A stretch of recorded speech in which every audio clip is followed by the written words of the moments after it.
সুপ্রিয় দর্শক মন্ডলী, আমরা এই মুহূর্তে রয়েছি পুলিশ লাইন আরডিএফ টাওয়ারের উপরে। আমরা এখানে বসেছি যারা বরগুনা ১ আসন থেকে আগামী ত্রয়োদশ জাতীয় সংসদ নির্বাচনে প্রার্থিতা করছেন, প্রতিদ্বন্দ্বিতা করছেন তাদেরকে নিয়ে। আমার ডান পাশে রয়েছেন ইসলামী আন্দোলন বাংলাদেশ বরগুনা ১ আসনের প্রার্থী জনাব মাহমুদুল হোসাইন ওয়ালিউল্লাহ, এবং বাম পাশে রয়েছেন জাতীয়তাবাদী দল বিএনপির বরগুনা ১ আসনের প্রার্থী জনাব নজরুল ইসলাম মোল্লা, এবং কর্নারে রয়েছেন বরগুনা জেলা নাগরিক অধিকার সংরক্ষণ কমিটির সাধারণ সম্পাদক জনাব মনির হোসেন কামাল। আমরা একটু জানতে চাইবো যে তারা আগামী নির্বাচনে জয়ের ব্যাপারে কতটা আশাবাদী এবং আমাদের নাগরিকদের পক্ষ থেকে কি প্রত্যাশা সেটির ব্যাপারে আমরা জানতে চাইবো। শুরুতেই আমরা যাব নজরুল ইসলাম মোল্লা, বাংলাদেশ জাতীয়তাবাদী দল বিএনপি বরগুনা ১ আসনের প্রার্থী। আসলে আপনি জয়ের ব্যাপারে কতটা আশাবাদী এবং আপনি কিভাবে মাঠে কাজ করছেন এবং কিভাবে আপনি জয়লাভ করতে কতটা আশাবাদী একটু বলবেন। বিএনপি এর আগে বহুবার ক্ষমতায় ছিল, কিন্তু বিএনপির উন্নয়ন থেকে বরগুনার মানুষ বঞ্চিত। যেহেতু ৩৫ বছর এখানে কাউকে মনোনয়ন দেওয়া হয় নাই, ৩৫ বছর পরে বরগুনাতেই প্রথম বিএনপির মনোনয়ন দেওয়া হয়েছে। আমি ছাত্রদল যুবদল করে বিএনপি করে কেন্দ্রীয় কমিটিতে পর্যন্ত আমি আছি, এবং আমি তৃণমূলের সাথে আমার একটা যোগাযোগ রয়েছে। আমি দীর্ঘদিন এই দলের এখানে নেতৃত্ব দিচ্ছি, এবং আমি এখানে সদর ঢলু ইউনিয়নে দীর্ঘ প্রায় 18 বছর জনপ্রতিনিধি হিসেবে আমি দায়িত্ব পালন করেছি। বিভিন্ন সময় মানুষের সেবামূলক কাজে নিজেকে জড়িয়েছি, অনেক উন্নয়নমূলক কাজে ব্যক্তিগতভাবে আমি অংশগ্রহণ করেছি। এই কারণে আমার একটা ব্যাপক পরিচিতি রয়েছে, এবং এত প্রতিকূলতার মধ্যেও একটা ক্লিন ইমেজ নিয়ে আমি বরগুনাতে বসবাস করি, এবং মানুষ ধরেই নিয়েছে আগামীতে ইনশাল্লাহ বিএনপি এককভাবে রাষ্ট্র ক্ষমতা আসবে। এটা মানুষের প্রত্যাশা, আমারও প্রত্যাশা। সেই কারণে বরগুনার মানুষ উন্নয়নের সাথে শরিক থাকতে চায়, এবং উন্নয়নের সাথে শরিক থাকলেই ধানের শীষে ভোট দিতে হবে। এর বাইরে কারো পক্ষে উন্নয়ন করা সম্ভব না, এটা সকলের কাছে স্পষ্ট। ধন্যবাদ। দর্শক মন্ডলী, আমরা এই মুহূর্তে জানতে চাইবো যে ইসলামী আন্দোলন বাংলাদেশ বরগুনা ১ আসনের যিনি প্রার্থী জনাব মাহমুদুল হোসাইন ওয়ালিউল্লাহ, তিনি জয়ের ব্যাপারে কতটা আশাবাদী এবং তিনি কিভাবে কাজ করতে চান। আলহামদুলিল্লাহ, বরগুনাতে আমি 90% আশাবাদী বিজয়ের। কারণ আমার আব্বুজান রহমতুল্লাহ আলাইহি, মাওলানা আব্দুর রশিদ সাহেব রহমতুল্লাহ আলাইহি, তিনি চারবার নির্বাচন করছেন। আপনারা জানেন তিনি ওই সময় 3বার হওয়া প্রায়।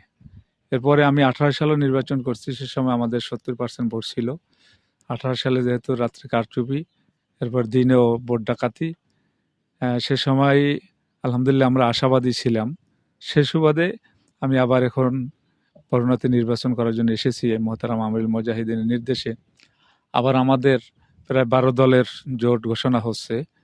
আমি যতটুকু জানি আজকে 4:30টায় সম্ভবত অলরেডি ঘোষণা আসছে সম্ভবত। তা আমার যেহেতু 18 সালে একটা ভোট ব্যাংক আছে, আমার আব্বুজানেরও একটা ভোট ব্যাংক আছে। আবার এক্ষেত্রে যদি আমাদের সমঝোতা আসে, তাহলে আমি মনে করি ভোট ব্যাংকটা আরও অনেক বৃদ্ধি পাবে। সেক্ষেত্রে আমি আশাবাদী ইনশাল্লাহ 90%, যে আল্লাহ যদি সহায় হন, বরগুনা আমতলী তালতলী জনগণ যদি আমাদের পাশে থাকেন, ইনশাল্লাহ আমরা সুনিশ্চিত আমরা জয়লাভ করব। আর আমাদের ভোটারের ব্যাপারে নিয়ে আমরা সবসময় এদেরকে উদ্দীপনা দিয়ে আসছি, কারণ 17টি বছর পর্যন্ত কেউই আসলে ভোট দিতে পারে না। ভোট একটা সকলের নাগরিক অধিকার, যে যাকে মন চায় তাকে ভোট দিবে। এটা তো আমি বলবো না যে আমাকেই দেন, জনগণ যাকে ভালো মনে করবেন তাকে ভোট দিবে। সেক্ষেত্রে আমি মনে করি যে 26-এ যে নির্বাচনটা আসতেছে, আমি মনে করি এটা সরকার 100% স্বতঃস্ফূর্তভাবে ফ্রি ফেয়ার নির্বাচন দিবেন। আর এবছর যদি সুষ্ঠুভাবে জনগণ ভোট দিতে না পারে, আমার মনে হয় বাংলাদেশ কিয়ামতের আগে আর কোনোদিন সুষ্ঠু নির্বাচন এদেশে হবে বলে আমার বিশ্বাস করি না। কারণ আমরা 17 বছর ভোটাধিকার থেকে আমরা বঞ্চিত ছিলাম। জুলাই যোদ্ধারা যারা অকাতরে শাহাদত বরণ করেছেন এবং যারা আহত হয়েছেন, তাদের অধিকারই ছিল যে ভোট অধিকার যেন নিশ্চিত হয়। সেক্ষেত্রে ইনশাল্লাহ আমরা আশাবাদী। ধন্যবাদ। দুই প্রার্থীর কথা শুনলাম, এবারে নাগরিকদের পক্ষ থেকে আমরা একটু জানতে চাইবো যে নাগরিকদের প্রত্যাশা কি এখানে। মনির হোসেন কামাল, জেলা নাগরিক অধিকার সংরক্ষণ কমিটির সাধারণ সম্পাদক, আমরা তার কাছে জানতে চাইবো যে আসলে যারা সংসদ সদস্য নির্বাচিত হবেন তাদের কাছে আপনাদের কি প্রত্যাশা।